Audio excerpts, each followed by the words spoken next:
Good morning once again. Good morning, ma'am. So let's move on with another topic under pa din siya ng embedded formative assessment, which is informal oral question. So before we start, from the word informal, what comes into your mind when you hear or read the word informal? Anyone in the class? Okay, Miss Sheena. Yes, it's unstructured and so if informal is unstructured and unplanned, any idea what is informal oral questioning is?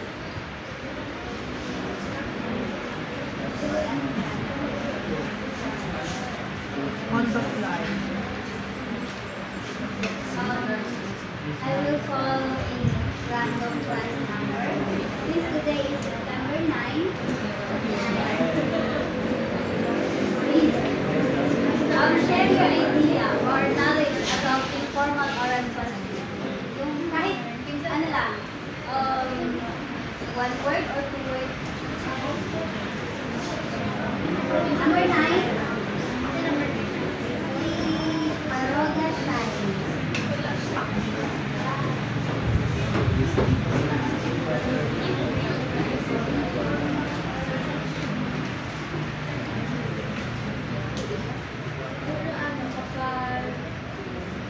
Walang sinusunod na standard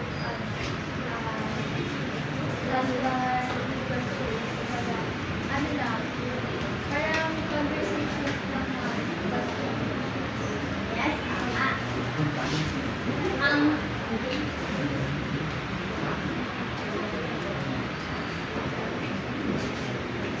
So, ang informal oral questioning, it is a teaching and assessment method wherein a teacher uses a question in a spontaneous, in a sense, spontaneous, ito yung unstructured, yung nasabi ko kanina, unscripted siya or unplanned, and then in a conversational manner, conversation between the teacher and the students na kung saan yung questioning is continuous siya,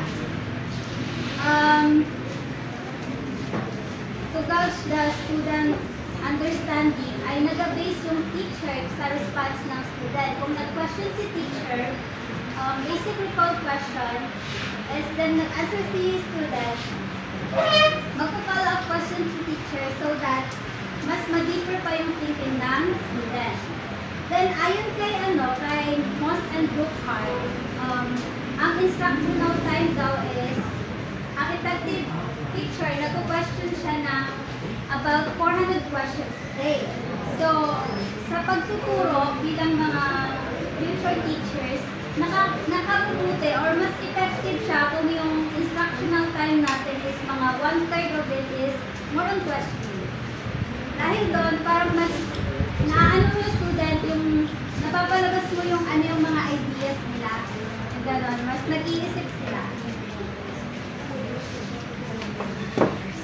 So, here are the importance. Bakit nga ba mahalaga ang questioning? So, aminin natin, minsan natatakot tayo ng matanong. Kasi may mga instances na nahihiya or natatakot na baka mali yung sagot natin. Pero, ang questioning pala ay mahalaga siya para mas mag-ano yung critical thinking natin and then mas ma-engage tayo sa pag-aaral. So, dito, meron akong scenario dito.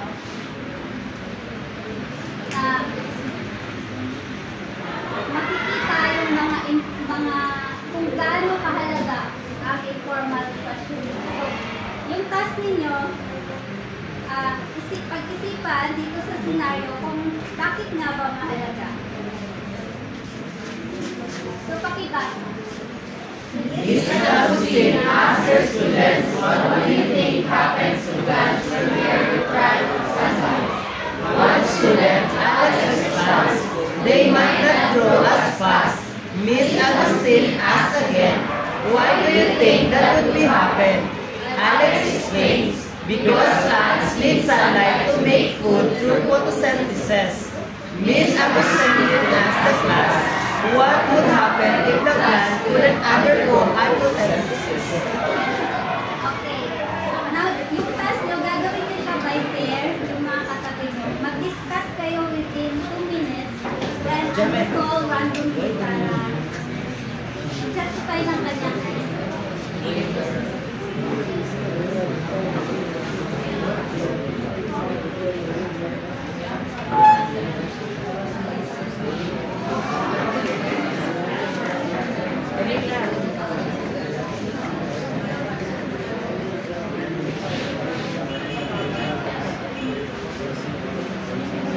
Dito sa dance. Okay.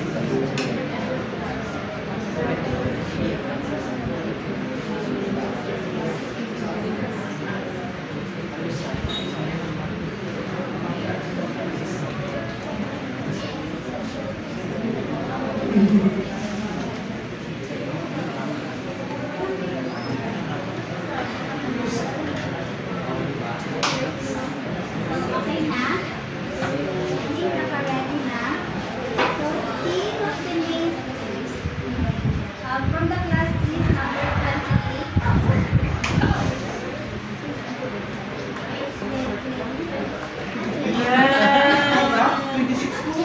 Ay, mali pala. Sorry. At least, So based on the scenario, so informal questioning is important. Tingnan natin dyan sa example. So yung questions, so hindi lang yung sa factual questioning, kundi nag-delve deeper pa siya, which requires a detailed explanation kung paano nagiging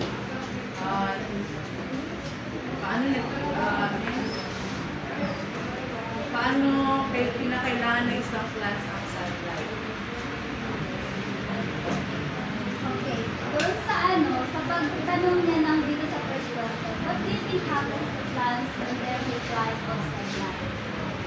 Kung halimbawa, nakasagot yung student ng misconception, ano kaya sa tingin mo yung gagawin ni teacher para ma-bridge yung misconception na sagot ng student? Yung halimbawa, yung sa question ni teacher ay nagkaroon ng misconception na sagot si student. And then ngayon, si teacher, ano kaya yung possible na gagawin niya para ma-correct? So, halimbawa po is nagkaroon ng misconception yung isang students. So, either ang teacher, ang gagawin niya is mag-formulate siya ng other questions para hanggang sa mag-gets ng isang students.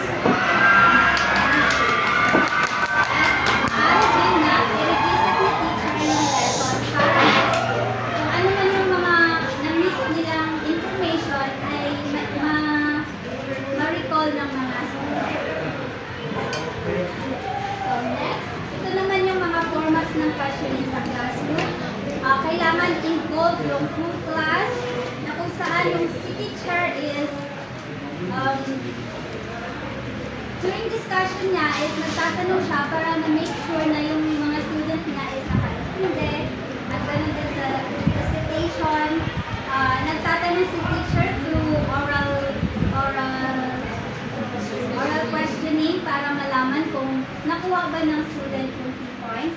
And in the interviews with individual student and small groups, it could be personal. Kung dito naman ay, kung same siya sa ginagawa sa atin ni Ma'am Jean, before tayo ng report natin, magpapakonsult muna tayo sa kanya para kung saan tayo nag-struggle is matulungan niya tayo. Then move naman tayo sa mga types of questions. Sa past teachers, naituro niya itong planned and unplanned questions. So, ano nga ulit yung planned question? The structure. And ang unplanned? on the spot. And how about open-ended and closed-ended question?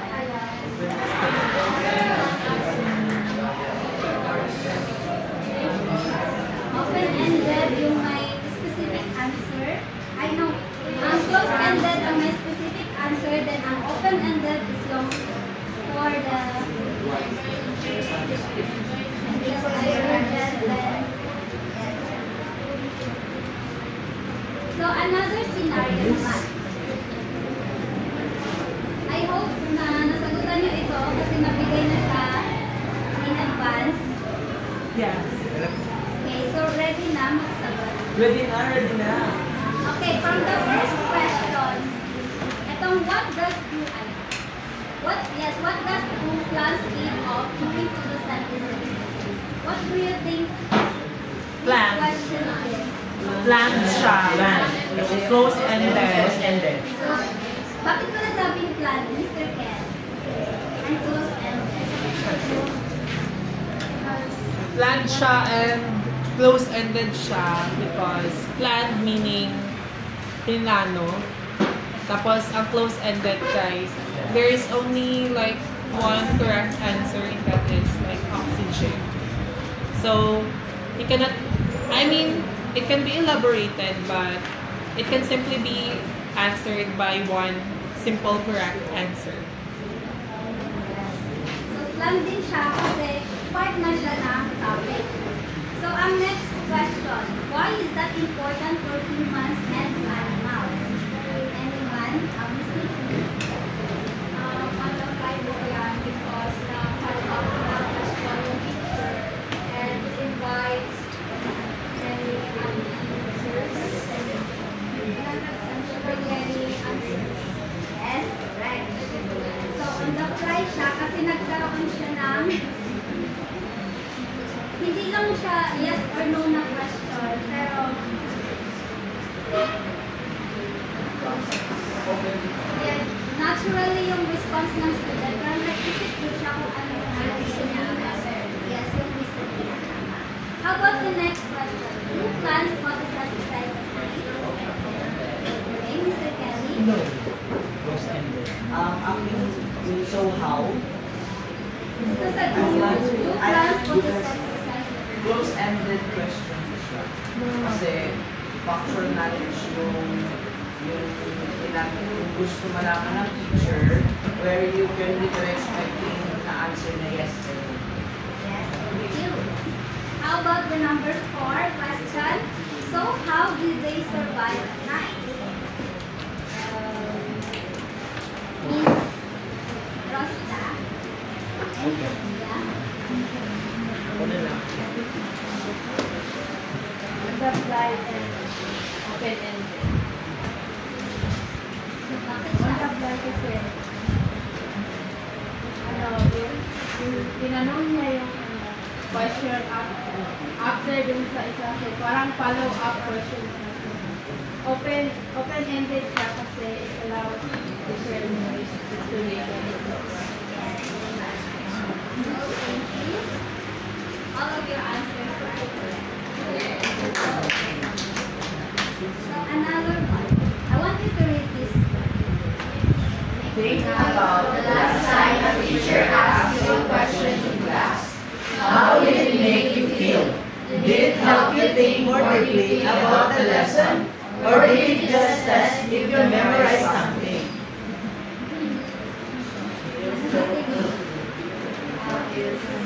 Mr. Alvarado. Think about the last time a teacher asked you a question in class, how did it make you feel? Feels like It feels like balance. it helps you think more deeply about the lesson. Yes, and this is the memory. Siguro po sa way na pag-question ng teacher is mas para ma-check niya kung nag-review ka ba or nag-study ka ba about doon sa previous discussion, and yet malilipin din yung pag-guiding mo doon sa lesson kasi study kami. So, para sa'yo, sa sarili mo, ano sa tingin mo yung pag-question ng teacher sa'yo?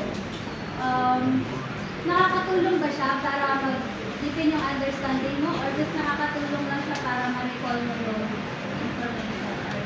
Both siya, makakatulong siya sa both kasi mas specifically kung yung answer ko is mali, so malilipin yung understanding ko doon sa concept na kanyang question.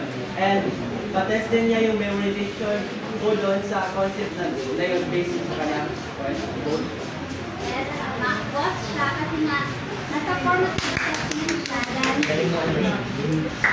Hindi lang, kasi sa formative assessment, kasali na rin doon yung basic recall, pero of course, nandun din yung mga for understanding or revision. So now let's move on sa characteristic of effective questioning for embedded knowledge assessment. So ito na yung sinasabi ni Ma'am kanina na 10 mga principles ng effective questioning na dapat natin isandaan. So ang first one is ang clear and succinct questions. So dapat kung nag-ask tayo ng question, dapat ay clear siya at saka specific. At saka iwasan din natin yung parang yung question natin is masyadong general. And then, dapat yung question natin is, yun nga, specific siya para madaling masagot ng student kung ano talaga yung hinihingi sa kanya. Okay na po? Yes. Sige, I have here a scenario. Now, yung gagawin nyo is, titignan nyo dito sa scenario kung ano yung mga wrong manner ng teacher na nagawa or na-violate niya from our first characteristic. In 1 minute.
And then, wag lang tayong mag-focus sa mga simple questioning. Mag-ask din tayo ng more on difficult questioning para mas ma-challenge yung utak ng mga students. And then, hindi lang sila mag-stick sa kung anong alam nila para mas mag-research pa sila. So, meron naman akong scenario dito na nakuha na yun. Yung principle ng match questions. Okay. Meron naman tayo isang scenario, then i-identify nyo ulit kung ano yung mga wrong manners ng teacher.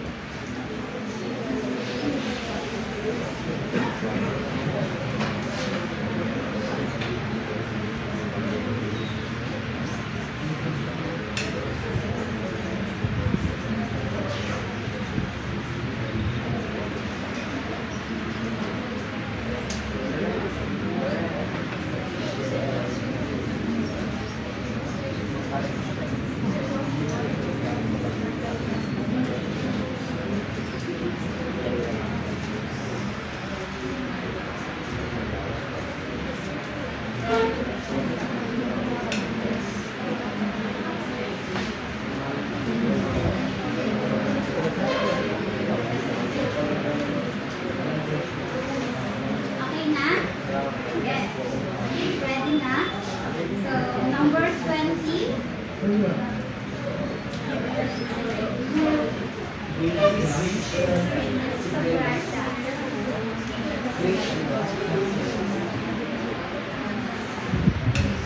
yung mga wrong manners ng teacher dito sa sinabi? Na hindi align sa characteristics ng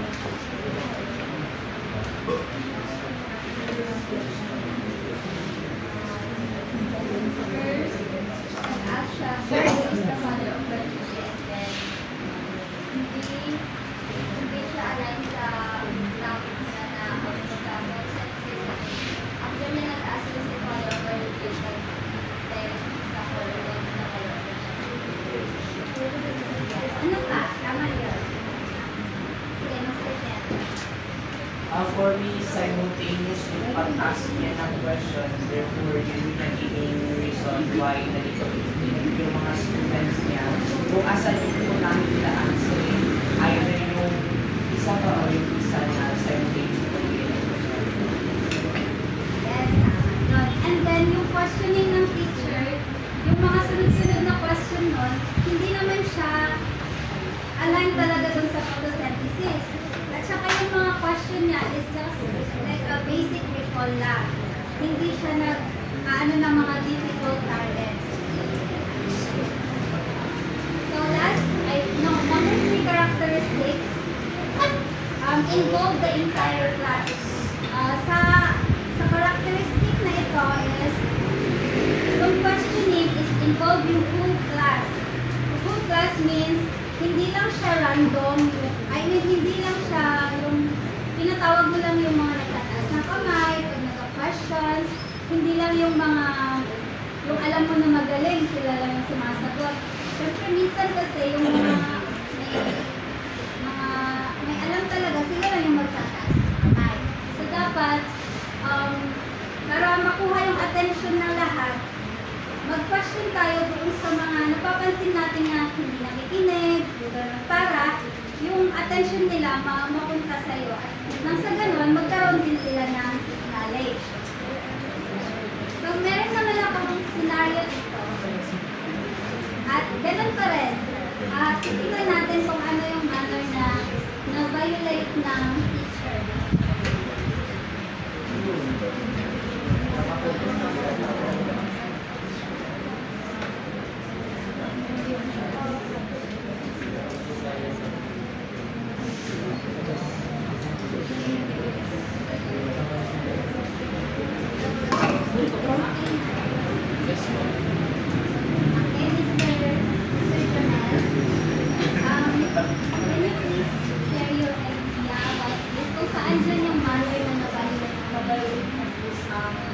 Na-answer niya lang sa mga college students na entire class tapos ang student is binibigyan ng binibigyan ng oras yung class na para mag-isip tapos hindi na siya mag-entire sa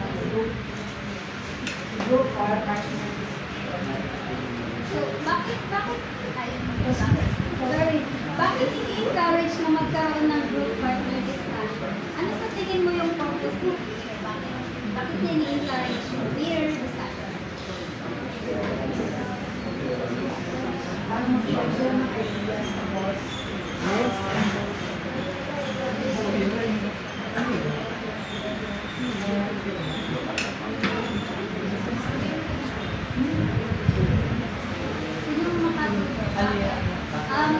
bakit kaya ini-encourage ni teacher na magkaroon ng peer discussion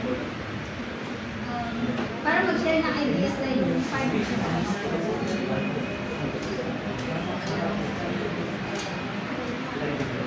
As we see, we encourage the teacher to have a peer discussion or by pair para yung mga students is mag-share sila ng ideas sa topic, then